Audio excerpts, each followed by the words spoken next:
Let's rip in, shall we? All right, so it's day 3 now of Albo and Jodie's big 6-day trip to China, which, breaking news, the Prime Minister seems to think is even more important to attend than Parliament. A little while ago, the PM was captured on an open mic earlier today. Parliament will assume its meeting for the first time next Tuesday, 1 week away. And so I'm here before Parliament has been scheduled. I think that can be taken as a sign of the importance of the relationship. Tug the forelock a little more there, Prime Minister. Doesn't it say it all that he thinks it's so important to go to China before going to Parliament? But you know what? Even with all of that, it's not clear to me exactly why this trip is so important. I mean, today the Prime Minister met with Chinese President Xi Jinping. And by the way, why do we call him a president? It's like that implies he's some sort of democratically elected official. But anyway, whatever, we'll call him that. I watched, though, after that meeting that he had with the president, the whole press conference the Prime Minister had after that meeting. And, well, is there anything new? Did the Prime Minister have anything new to report? Has anything really changed with our relationship with China? I don't think so. But that said, even if the PM has been serving up very little in the way of real meat on the bone of this, or what's supposed to come out of this, besides maybe some exchanges of business cards, well, guess what? The press corps that he brought along for the ride has been doing their best to hold the Prime Minister to account. Because today, there was a startlingly robust and I think pretty punchy press conference, at least again on the side of the press pack. And I think at times the Prime Minister maybe even wished for just a second that he had the sort of control over the media that they have in China. On the security side, did you seek assurances that Australia would be better informed in future about the PLA's Navy in Australian waters? Yes to the former. And secondly, in response, of course, it was President Xi said that China engaged in exercises just as Australia engages in exercises. Can I just clarify on that answer that you specifically sought that the notification was really the issue that Australia had earlier in the year? I said what I said at the time, which was that it was within international law. There was no breach of international law by China, but that we were concerned about the notice and the way that it happened, including the live-fire exercises. There we go again. It was not outside international law. And I have to keep asking this question. Why is the Prime Minister always so quick to defend China? Well, the press conference went on and the Prime Minister seemed to get a little bit testy as well when he was asked anything about any topic that didn't have to do with trade, which is apparently all he wants to talk about on this trip. Your government's made clear its concern about China's unexplained military build-up. Did you seek clarity on China's strategic or military intent? And did you seek any clarity or did you gain any insight into China's plans for reunification with Taiwan? I reaffirmed on Taiwan Australia's position of support for the status quo. On the military build-up and what its purpose is, what China's strategic and military aims are.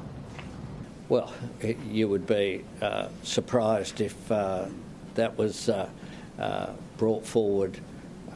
And I'm not sure what you're getting at or what you're suggesting might have been raised. I'm not sure of the context. Well, your government's raised concerns about the military build-up and the lack of clarity around what it might be used for. Do you feel confident that China is a force for peace in the region after this meeting? Or do you... Well, what we did was we put forward Australia's position, or I did, which is that we want peace and security in the region. That is in the interests of both Australia and in the interests of China. He really didn't like that question. You know, you can always tell when he plays with his glasses and his mouth gets all small because he's really annoyed that someone's asking him a question that he doesn't want to answer, but he had to. But of course, he also put a little bit more distance between Australia and the US. Prime Minister, our security partner, the United States, regards China as its greatest military threat. I'd like you, if you could, to say how do you regard China in terms of its threat, and particularly, has your view on the security threat changed as a result of your sitting down with the President? On the latter, no, it hasn't. We have strategic competition in the region, but we continue to engage in order to support peace and security in the region and stability in the region. And that's something that we advocate for. It's something I advocated for today. Note the very clear difference in the way Australia regards China and China's plans from Australia. Now, the press also asked not one, not two, but three questions about detained Chinese-Australian Yang Hengjun. But the Prime Minister batted those questions away. And as to the outcomes of this trip, well, we still seem to be 3 days in, none the wiser. Prime Minister, you've spoken a lot about the importance of increasing dialogue, building engagement between businesses.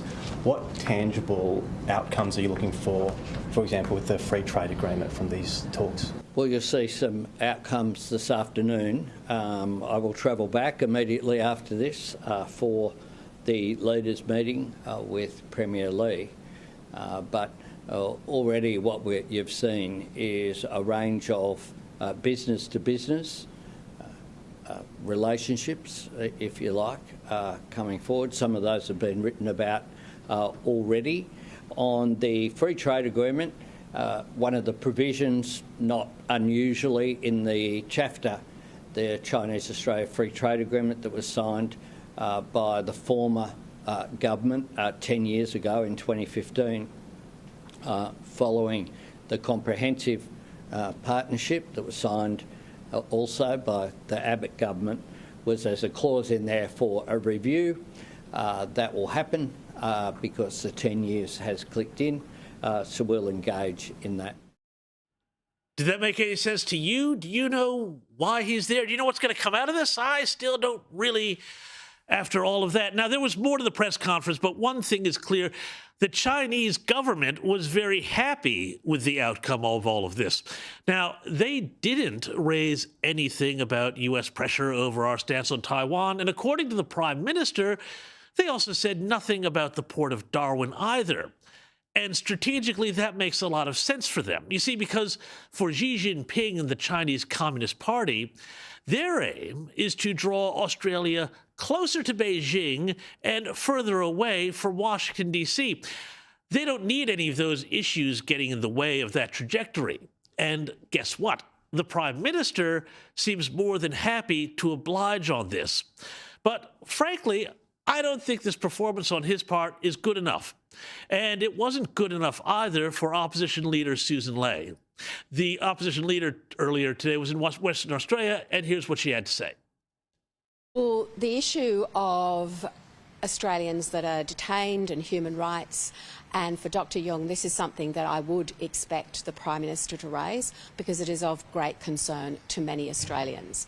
Also of concern is the live firing exercises that took place around our coastline in February this year. That was not a respectful relationship in terms of not being informed, the live firing nature and the way that activity took place. That should also be raised. And the Prime Minister should speak frankly about the increasing influence that China has in the region and speak about the importance to Australia of the US relationship. And while I note that the Prime Minister is making this trip to China, we also note that he hasn't had conversations or been in the room with President Trump. And we want a strong, stable, prosperous region and peace through strength and deterrence. Well said on the part of the opposition leader. And while Albanese did talk about Dr. Yang and the live fire exercises, or at least he said so, who knows how strongly he represented Australia's interests here. By the way, speaking of the opposition leader, it was also good to see her firing up over that revelation in those accidentally released Treasury documents that the government is going to miss its 1.2 million housing target and is going to have to raise taxes to get the budget into some sort of shape.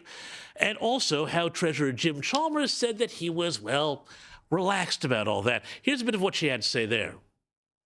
Is the Treasurer relaxed about Australians paying more tax? What has he got planned for them? Is the Treasurer relaxed about the fact that we are not going to meet a target of 1.2 million more homes? For the young Australians that I meet every day, they deserve that dream of home ownership, and they deserve a government that backs in their aspiration every single day of the week, instead of shrugging its shoulders and saying, it's okay, we'll take the easy way out and we'll just raise taxes. Well, indeed, and that was well said there, and I think they're getting their lines all nice and sharpened up for Parliament next week. But let's get back to the main issue here, which is, of course, Albanese's trip to China. Because, again, the Albanese way here is, I think, very dangerous in the long run for us, even if it seems superficially attractive in terms of trade and making money and keeping the economy ticking over. Look, it's pretty clear to me that the Prime Minister has been duchessed at every step of the way here by the Chinese Communist Party. Before the meeting today, the official China daily newspaper, a mouthpiece for the Chinese Communist Party that is used to signal their positions to the English-speaking world, they published an editorial that was entitled, "Common Ground Prevails Over Differences." The editorial went on to say, quote, "Against the backdrop of rising tensions between the United States and many countries because of the U.S. administration's recent threat to levy higher tariffs on them from August 1st, Albanese's visit shows that the Australian side has a clearer judgment and understanding of China than it had under the previous Scott Morrison government," unquote. Well, Morrison, by the way, to his credit, laughed it off, saying, quote, "Having a character reference from the China Daily was never one of my foreign policy aspirations," unquote. But maybe not for Morrison. Albo is a different story. He doesn't see the trap that he is walking our country into. For him, he sees this trip as just business. The fact that senior Australian business people, led by the Business Council of Australia, have come here to Beijing, as well as were present in Shanghai, and indeed Australian businesses will also be engaged with us in Chengdu, shows how important the economic relationship is and how the Australian business community regard this as an important relationship. Well, you see where this is all going here. I mean, this is this kind of weird values-free foreign policy here that the Prime Minister seems to have that says, well, you do business with China, you get your security from the United States, those two things, they don't have to come into conflict, and everything will be fine. But it does seem to me like business is driving the relationship with China, not necessarily those Australian values that Anthony Albanese is so fond of talking about. But this is a really difficult balancing act, and we wait to see what more comes of this series of meetings. Yet to me, just the fact that Albanese even had to ask about detained Australian Chinese Yang Hengjun, that should be a clue about the sort of regime that we're dealing with. They are not a free speech regime. They are a totalitarian regime. They are not a liberal democracy. And the fact that Prime Minister Albanese was asked 3 times about this case should also tell him something. Yes, China may be an economic powerhouse. Yes, they may buy our green steel, whatever that is. But its system, the system of the Chinese Communist Party, is fundamentally different. Now, I am not saying here at all let's be really clear here. I'm not saying we have any sort of mission or role or need to turn China into some sort of liberal democracy. That's not our business. That's not our concern. That's the concern of the Chinese people. But the fact is that the Chinese government is imperialist, and it aims to supplant the United States as the world-leading power, particularly in the Pacific. And if that happens, I'm sorry, that just is not going to be good news for us, no matter how much green steel we think we can ship to them. Now, today things are happy. There's all this happy talk about business and trade and getting rich, but the fact is, they may not always be. Remember COVID. Remember when we said we have to diversify our supply lines. Recall that China daily invoked Morrison in response, and when Morrison had his fight with China during that period, in response, China issued a list of 14 points, of 14 demands through the press. And they said at the time, this is how it can go bad. They said at the time, China is angry. If you make China the enemy, China will be the enemy. And you know how our wine growers and our coal producers and so many other industries suffered. And remember that among the grievances that China had against the government during that time were funding for quote-unquote anti-China research at the Australian Strategic Policy Institute, raids on Chinese journalists and academic visa cancellations, spearheading a crusade in multilateral forums on China's affairs in Taiwan, Hong Kong, and Xinjiang, calling for an independent investigation into origins of COVID-19, banning Huawei from the 5G network in 2018, and blocking 10 Chinese foreign investment deals across infrastructure, agriculture, and animal husbandry sectors. Sorry about that. But listen, this is what it's all about. These were demands against Australian sovereignty. This is what happens if you go against what the CCP wants you to do as a nation. They make these demands against our sovereignty, and make no mistake, things may seem fine in the here and now, and we may get some more trade out of this, and that's all great, but China sees themselves in this relationship as they do with their relationships with other nations in the Pacific, whether it's the Philippines, Vietnam, anybody else. They see themselves in the driver's seat. We here in Australia, we're passengers. We are the junior supplicants in this relationship, at least as far as Xi Jinping sees us. Now, watching the events of the last few days in the lead up to the trip, I have to ask, does Anthony Albanese realize this?